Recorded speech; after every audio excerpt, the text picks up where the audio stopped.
이스라엘군이 레바논 남부에서 무장단체 헤즈볼라를 겨냥한 군사작전을 나흘째 이어갔습니다. 레바논 수도 베이루트의 헤즈볼라 정보본부를 급습하고 레바논 남부에는 주민 소개령을 확대했는데요. 보도국 취재기자 연결합니다. 윤석희 기자. 네, 보도국입니다.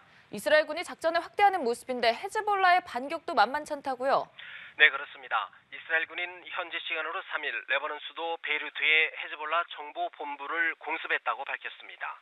이스라엘군은 이번 공습에서 헤즈볼라 정보본부 소속 요원과 정보수집 수단, 지휘센터 등의 목표물을 타격했다고 덧붙였습니다. 레바논 보건부는 이스라엘군이 전날에도 베이루트 시내 아파트를 공습해 9명이 죽고 14명이 다쳤다고 밝혔습니다. 이스라엘군은 이날 헤즈볼라 무기고 등 레바논 전역의 목표물 약 200개를 공격했다고 밝혔습니다.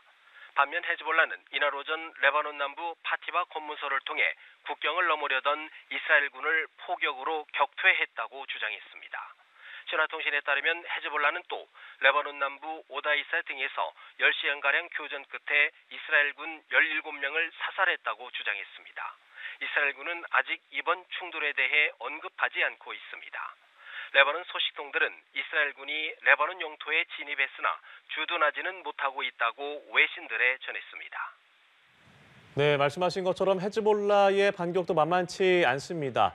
이스라엘 북부에 대한 공격도 있었죠. 그렇습니다. 헤즈볼라는 이날 이스라엘 북부 연안 도시 하이파에 있는 군수 기지를 로켓으로 공격했다고 밝혔습니다.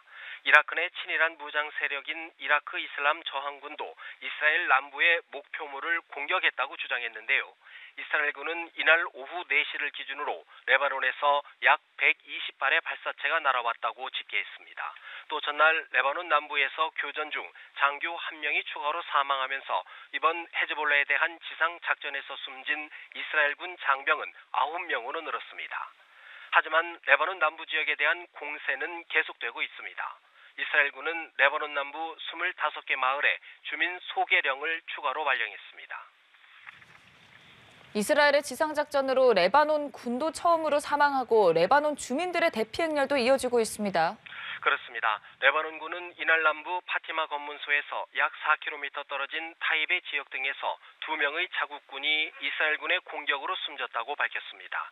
지난달 30일 이스라엘군의 레바논 국경 진입 이후 헤즈볼라가 아닌 레바논군이 사망한 일은 처음인데요. 레바논 적십사사는 이들 사망 군인은 부상자들을 후송하던 적십사사를 호위하는 임무를 수행하고 있었다고 밝혔습니다.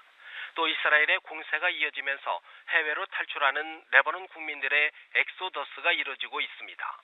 유엔은 공습이 본격화한 지난달 23일부터 11만 명이 넘는 주민들이 시리아 등으로 피난했다고 밝혔습니다. 나지브 마카티 레바논 총리는 피난민이 최대 100만 명에 달할 수 있다고 전망했습니다. 네, 이스라엘이 이란의 미사일 공격에 대한 보복 대응으로 이란의 석유 시설을 타격할 수 있다는 관측이 나오는 가운데 바이든 대통령이 관련 논의를 확인했다고요. 네, 조 바이든 미국 대통령은 이날 허리케인 피해 지역 방문에 앞서 기자들의 관련 질문에 논의 중이라고 언급했습니다. 다만 미국이 이스라엘에 허가를 하는 것이 아니라 조언하고 있다고 부연했습니다.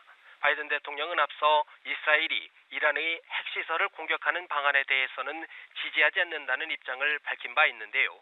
이와 관련해 미 국방부는 잠재적인 목표가 무엇인지 구체화하는 것은 도움이 되지 않는다고 설명했습니다. 미국의 다른 정부 관계자는 이스라엘이 이란에 어떻게 대응할지를 결정했다고 보지 않는다고 언급했습니다. 로이터 통신은 아울러 이란 최고 지도자 하메네이가 이스라엘이 헤즈볼라의 수장 나스랄라를 공습하기 직전 대피를 권고했다고 보도했습니다. 하지만 나스랄라의 폭사를 막지는 못했고 긴급 메시지를 전하러 갔던 이란 혁명수비대 부사령관도 함께 사망했다고 보도했습니다. 로이터는 또 하메네이는 나스랄라 사망 이후 이란 내 안전지대에 대피해 왔으며 지난 2일 이스라엘에 대한 미사일 공격을 직접 지시했다고 이란 고위 관리를 인용해 보도했습니다. 지금까지 보도국에서 연합뉴스 TV 윤석입니다.